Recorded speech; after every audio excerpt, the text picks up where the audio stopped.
What is up, YouTube? Welcome to another episode of Palace Customs Garage.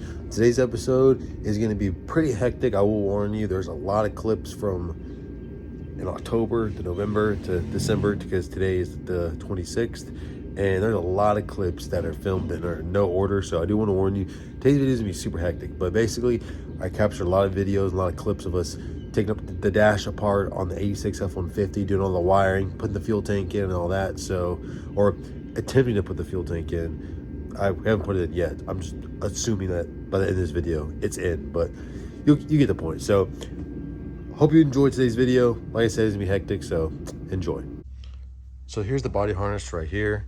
It came with a new fuse box, a bunch of just connectors and stuff. I believe it is a universal one, so it does work with Ford, Chevrolet, and Dodge truck / vehicles. So you can go online and just kind of print out what vehicle you are using the wire harness for, and it prints out diagrams and stuff, all that. So that's nice. Have it laid out a little bit.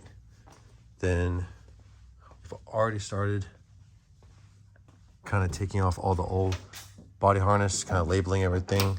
My dad took out all the black electrical tape off of the body harness. So that's kind of where we stand right now. Got the radiator kind of mocked up, but that's not as important right now. So yeah, let's get back to labeling. So as my dad pointed out, there's like frayed wire to this fuse box. How this thing didn't catch on fire, I have no idea. But yeah, that's just exposed wire. That's wild. All right, so got the glove box off, got the dash pad off, and we're basically gonna start taking all the dash out, because there's no point in like just trying to fight all the wires, take all the wires out, then try to hide all the new ones with the dash in. Might as well just be a lot easier just to take all the dash out. So that's what we're doing. And this piece has seen better days, that's for sure. But yeah. So we got the dash torn apart, and now we are reading the owner's manual that it came with in the truck.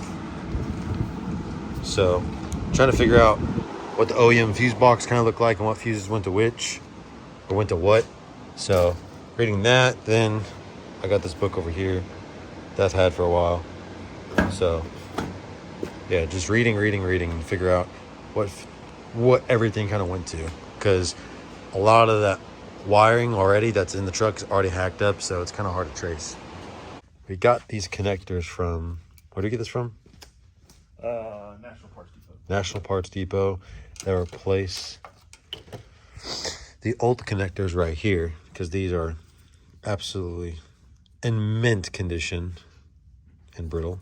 So we're replacing those connectors, and with the new wiring harness, we have to tie both headlights, or both high beams into one wire, both low beams into one wire. Then we can just do a common ground. So got this, our awesome schematic kind of drawn on our whiteboard here, and let's see if we can make something happen. Rate our electrical kind of brains right now out of 1 out of 10. I'm gonna say either 99 or -50. It's gonna go one way or the other. So that's obviously not the battery from the truck, because the truck battery is right there. That's the battery from the Fairlane, and we're going to kind of use it as a test probe to start seeing if we can get wire or get power to stuff. So yeah, whoever said electrical was fun, they lied. They definitely lied. So I apologize doing that. I put the connectors in the back of the new connectors, back of the headlights. So I'm going to try to rig up a harness, since, like I said, we got to connect both high beams from both lights into one wire to the new wiring harness. Same thing as low beams, and we can just do a common ground. So I'm going to try to tackle that real quick. So I read on the old offline interweb, red and black, red and black is low beam, black is ground, green is high. So I got it kind of mocked up Yeah. So driver, passenger, lows on top, ground is right there, and high is right there. So on the new wiring harness, low is white and the high beam is a light like seafoam green. So what I'm going to do is we have some extra wire from, I think, Cherry's dash, since it's a classic dash, and I'm going to use some of the white wire from it, then try to find some green wire, because our awesome Harbor Freight wire stand didn't come with white or green wire. So now I got to recycle some wire. Yeah, I'm going to let you unplug these.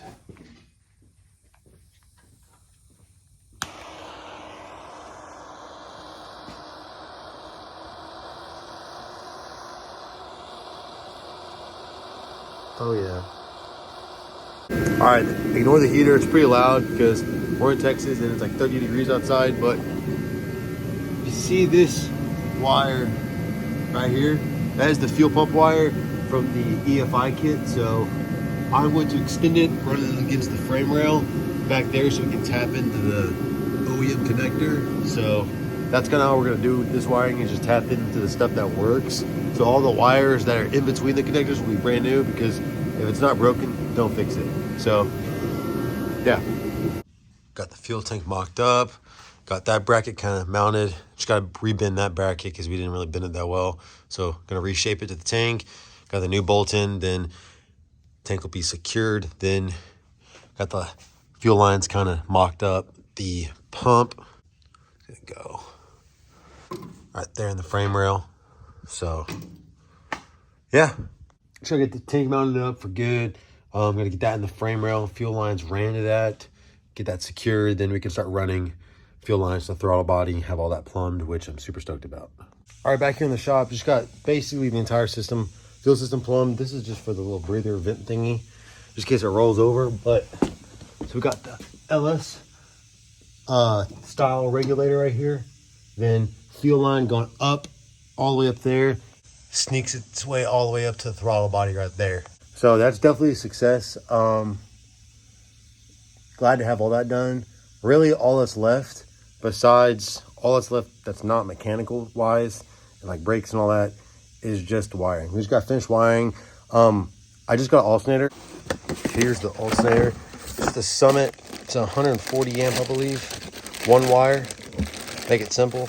That's gonna be this weekend's project. And I say this weekend because let me clarify which date it is, because all these clips in this video, like I stated in the first part of the video, are kind of sporadic over the past couple of months. Today is January 5th, 2023. Can't believe I'm saying 2023, but yes. And this weekend, I say weekend, Saturday would be the 7th. Our goal is trying to get everything mocked up for the front drive and start working on wiring as to get it to run. Because if we can at least get it to run, we can move this thing out of the shop, put it in the garage, and work on the headlights and all that wiring. So that's the goal. But we got to get the axle's out because we started disassembling the brakes and the brake drums, rebuilding them, and they needed to be completely rebuilt. All we got was brake shoes, and we thought all we had to replace is brake shoes, but everything is just corroded, gross. Axle seals need to be replaced, so that's why that axle's out. But other sides are needed as well. So once that gets done, we can actually roll it into the garage. If we can get the lease started and stuff, we'll be able to roll, because the front is completely done. New hubs, bearings, all that. It's all been packed. New brakes, brake calipers, lines, all that is done. We obviously got to bleed the system, do all that. We got to eventually, once we get closer to being done, flush the transmission fluids all out, get all that flushed out. Got to put a flush, I guess, since it's a hydraulic clutch, put fluid in there. What else? Over here we have the bumper. We were going to replace it. That's why we cut it off. So we kind of got to repair everything, because we are going to just paint it white.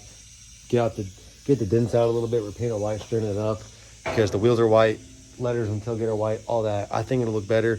And it'll be a lot less, it'll be way more cost effective, because the new bumper is either a back order or $500. And I don't really want to spend $500 on the bumper. I'll spend $500 on something else than just a rear bumper. That's for anything. Bumpers are crazy expensive to me. But anyway, so once we get this on, that'll be good. We're gonna be kind of patched up. Then she'll be done. or somewhat done. Every older vehicle is never done. It's just you get to a stopping point until something breaks, then you got to repair it. But Ford fix on road daily. Then while we're doing the wiring, I can't. No, I'm 5'8", I can't reach that. But we got to reassemble the interior again. We did get a new dash pad, so we got to pre-paint that because it's in this baby blue color. I'll see if I can show you. I don't really know if you can see that or not, but there's a dash pad up there that's literally the same color as the outside of the truck. That's kind of cool that it matches, but the interior is dark blue. So I don't really want a light blue dash pad and the rest of the interior be dark blue. So I'm going to get some spray paint, match it, get all that done, put it on the dash pad, call it a day. Then I hope y'all enjoyed today's video. I know, like I said, it's pretty sporadic, very everywhere, so many clips. The first half probably didn't make that much sense, but I hope y'all enjoyed it. A lot of progress has been done on this, even behind scenes, but it's coming along. It's a forward and it's a project, so just little by little and time by time. So that being said, thank you all again for watching. Make sure to leave a like, comment, subscribe. If you like the content, definitely drop a sub. You're not going to want to miss this amazing Ford content. If you like Fords, definitely drop a sub. If you like old cars, it's the place for you. We build old cars, and we build 80s cars. Is that still considered old? I don't know if that's considered old or not, but we build 80s cars that we found in the dirt, and it's covered dirt, but you get the point. Anyway, thank you all so much for watching today's video, and peace out. See you in the next one.